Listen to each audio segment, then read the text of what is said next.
You're beautiful. Mabuhay Pilipinas! What's up sa inyo dyan? Welcome back sa Spang 20 Vlog starring Pabibo at Pabibe. Alright, this is going to be our house tour habang nag-stay kami dito sa Caligara. So, ayan. Ito po yung front gate ng bahay ng Nana ni Santa. Yes, front gate. That's right. Hey, buddy. Pasok na po tayo. Tara na. Watch your head. Oh. Yung vines na to, kondol. Diba? Wow. Say kondol. Yes. Very good. Welcome to the jungle. Welcome to the zoo. Ayan, may zoo. Daming mga pusa, daming mga aso. This is like Nanay's animal shelter. Nililigtas niya yung mga hayop sa street, sa kalsada. Yun. So, lahat ng mga hayop na to, galing sa street. She treats them. So, Okay, ano? para gumaling sila. Si nanay kasi medtech na feeling veterinarian. Kaya ganon. Ayan, so mabasa po dito ngayon kasi si Ate Jacqueline naglilinis siya everyday dito. Para hindi mabaho at saka para malinis. Dati maganda dito kasi maganda pa yung floor. Tapos kasi malawak to, yung area na to. Ngayon, Ngayon, zoo na siya. zoo na siya. So, this is the side yard. Wala tong backyard. May side yard na lang. Ayan, ito siya. Halika dito. Oh, ba't may bahay dyan? Ang bahay.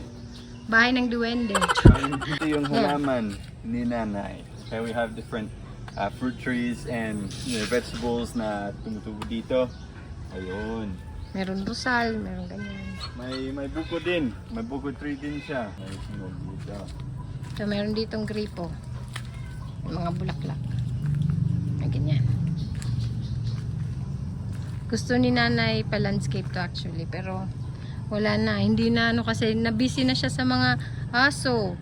Dati maganda to dito as in Bermuda grass. Kasi nga may steps pa dyan, circles, squares, na mga round yan. Yan, palibot. Gusto sana ayusin tong halaman na to.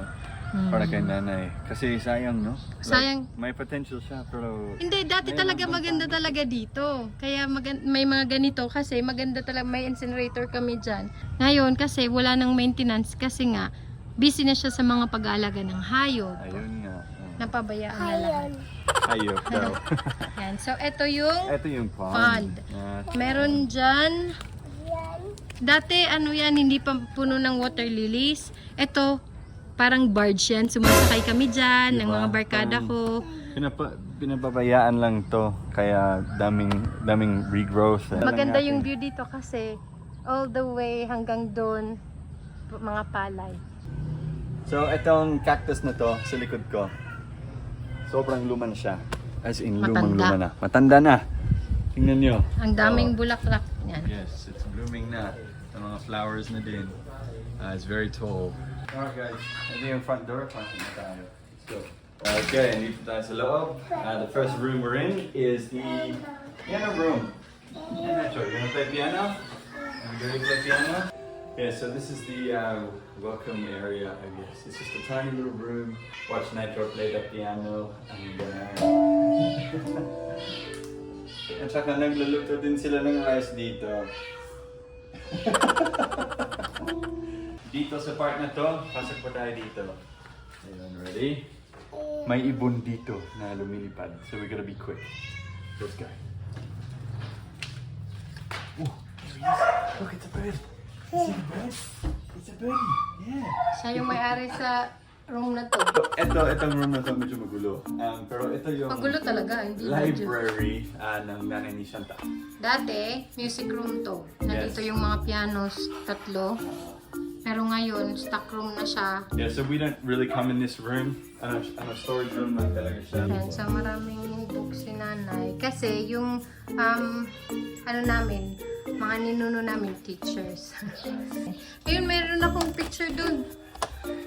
Ito ako nung bata pa ako, nagpe-piano. Nag-recital to. Ito si nanay dati. Ayan. Yan, nasa gitna. Tingnan mo si nanay. Hey, ito yung great-grand-aunt ko na pianista. So, yun yung library / storage room / ewan ko lang. So now, this is another storage room. But this was the original library and it was Yes. so pretty. Pero ngayon, tingnan nyo na lang.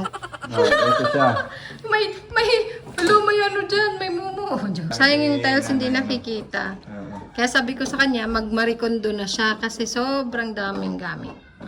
As in. Tapos tingnan nyo, meron yan sa taas. Dati wala yan dyan eh, kasi open yan. Ayan, so dito sa taas, wala na, hindi na siya. Kasi nasira to nung bagyo, tapos hindi na inayos talaga. Tingnan nyo, pangit na. Ayan, meron yan dyan, bukasan. Nacho, You can't go up there. Sa kabila naman, we have this door here, which leads to our bedroom. Let's go, Nacho. Go inside, Nacho. Let's go. Ayan. Ito po yung bedroom. This is where we sleep at night.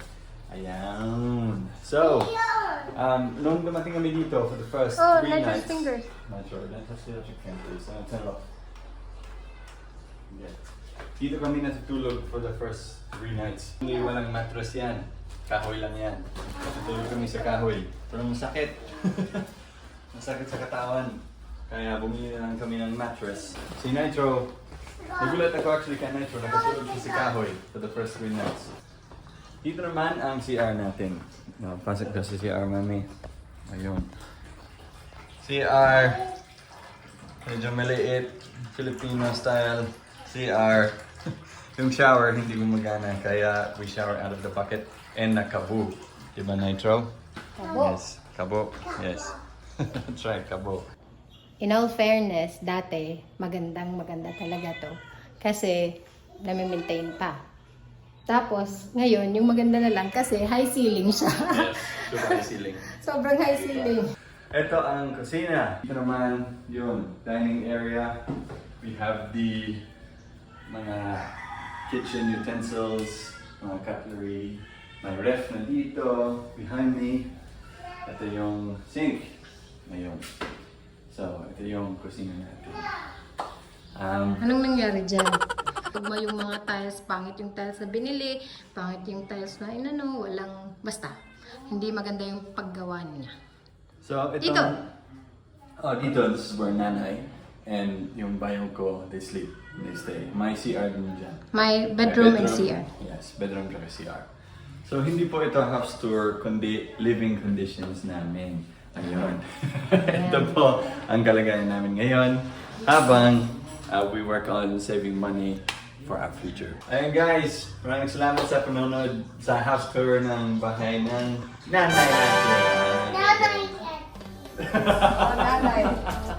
Masamo. Magulo. Ayun guys, so maraming salamat sa panonood sa video na to. And we will see you sa sunod video na. Bye for now. Shine like a star.